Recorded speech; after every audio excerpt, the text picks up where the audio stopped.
Hello friends, freedom India YouTube channel पर आपका स्वागत है। फ्रेंड्स, आज हम मंदिर निर्माण शैलियों पर चर्चा करेंगे कि मंदिर किन किन शैलियों में बनाए जाते हैं। तो यदि आपने चैनल को सब्सक्राइब नहीं किया है तो फ्रेंड्स चैनल को सब्सक्राइब कर लें।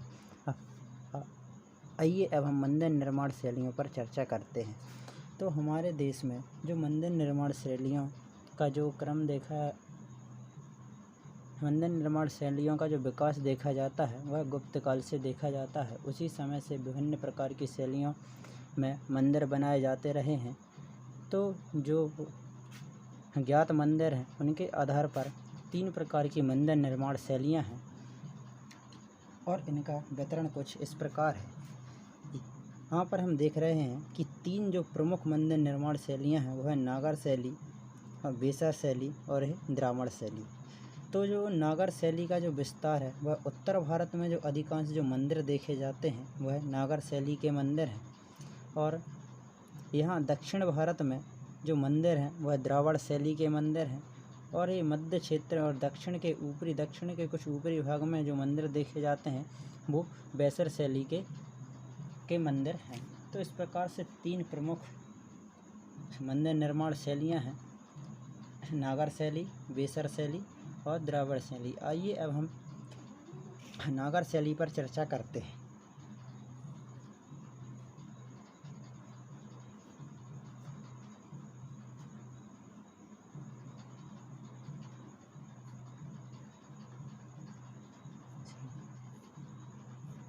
जैसा कि मैं बता चुका हूँ कि जो नागर शैली है उसका जो विस्तार है, इसका जो विस्तार है वह कहाँ है?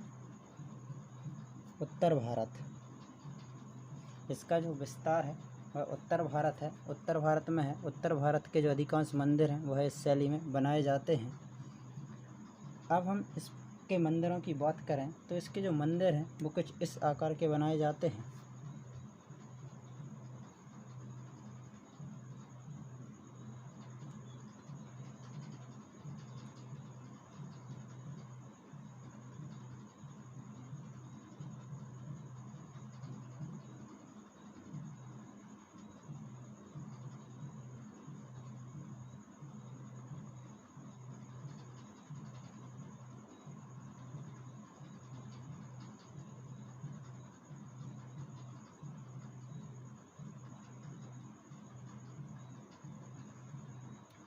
दक्षिण भारत में हमें इस प्रकार के मंदिर देखने के लिए मिलते हैं।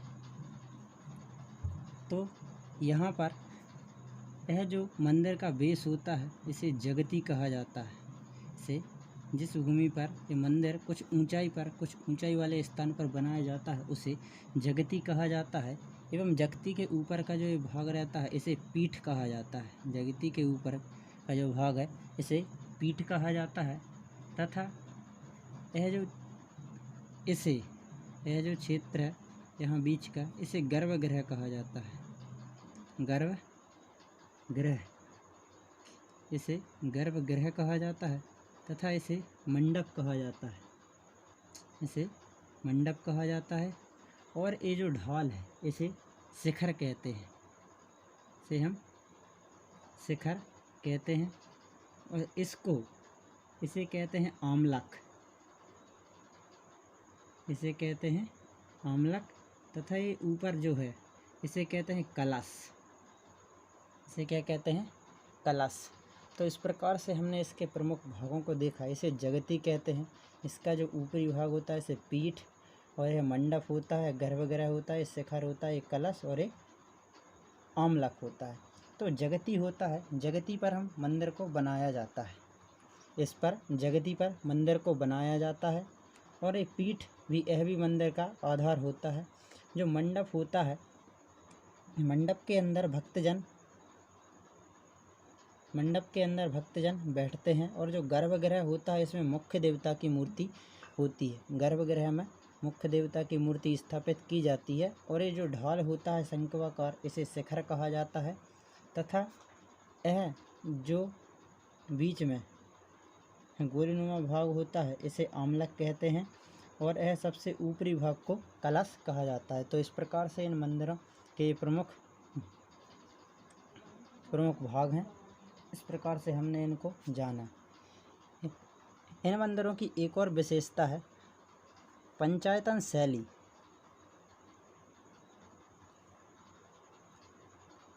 पंचायतन शैली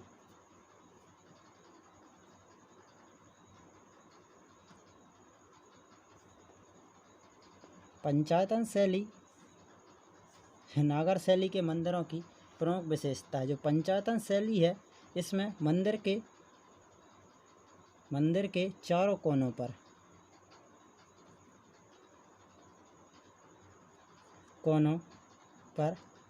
4 छोटे मंदिर होते हैं। 4 छोटे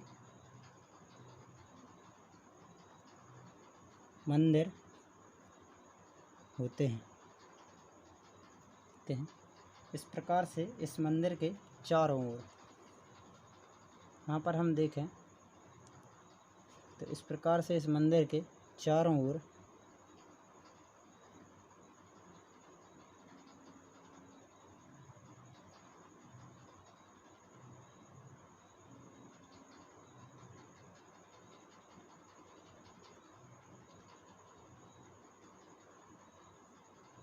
इस मंदिर के चारों ओर हमें इस प्रकार से 4 मंदिर देखने के लिए मिलते हैं और इस प्रकार से 5 मंदिर हो जाते हैं, तो इसे पंचायतन शैली कहा जाता है।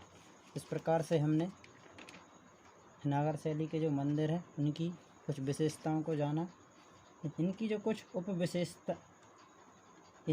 कुछ उपशैलियाँ हैं वो इस प्रकार हैं। इनकी जो उपशैलियाँ हैं वो इस प्रकार हैं।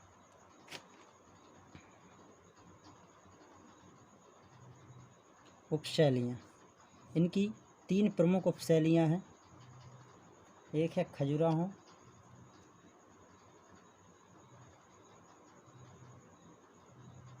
एक है खजुराहो शैली, दूसरी है ओडिसी शैली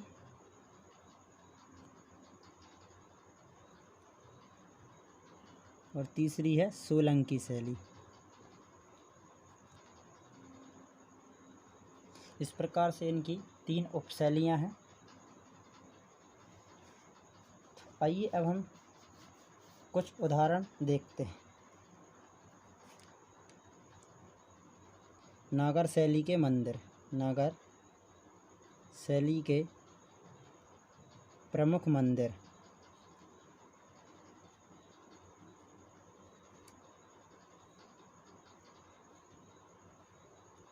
आइए हम नागर शैली के प्रमुख मंदिरों को देखते हैं। तो नागर शैली के अंतर्गत जो प्रमुख मंदिर हैं वो इस प्रकार हैं। पहला है भीतरगांव मंदिर।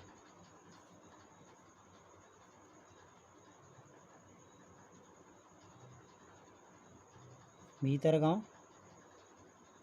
मंदिर, जो भीतरगांव मंदिर है वह कानपुर में है।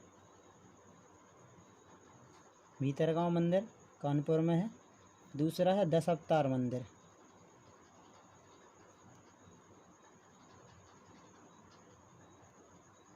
जो 10 अवतार मंदिर है वह झांसी में है। तीसरा है कंदरिया महादेव मंदिर।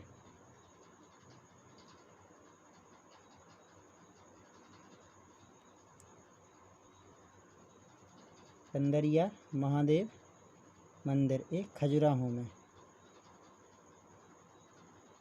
इसकी प्रमुख विशेषता क्या है? यह खजुराहो शैली में बना हुआ है।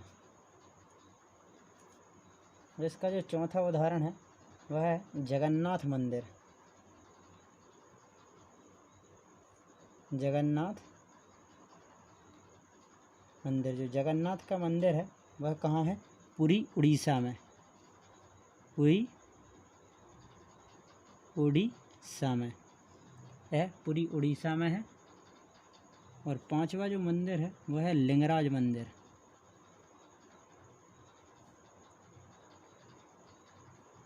लिंगराज मंदिर है भुवनेश्वर में। भुवनेश्वर, यह भी उड़ीसा में है।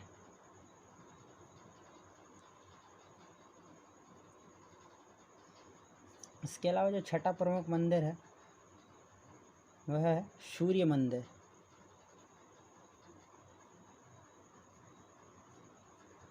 सूर्य मंदिर, जो सूर्य मंदिर है वह कोणार्क उड़ीसा में ही है। कोणार्क उड़ीसा। तो इस प्रकार से हमने आज मंदिर निर्माण की 3 शैलियों के बारे में जाना, जिसके अंतर्गत हमने नागर शैली को विस्तार पूर्वक पढ़ा। अब हम अगली क्लास में हम अन्य 2 शैलियों के बारे में जानेंगे। Thank you friends.